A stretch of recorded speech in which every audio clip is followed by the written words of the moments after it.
Also, individuals that have an in-depth knowledge on nursing and midwifery and its specializations, as well as subspecializations. So we have this face-to-face interviews, and then it is followed by purportive sampling.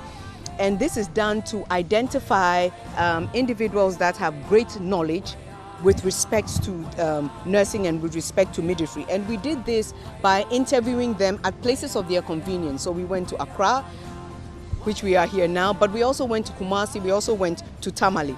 And in all these cases, we were extremely excited by the willingness, the historical memory that each of these individuals had and shared with us.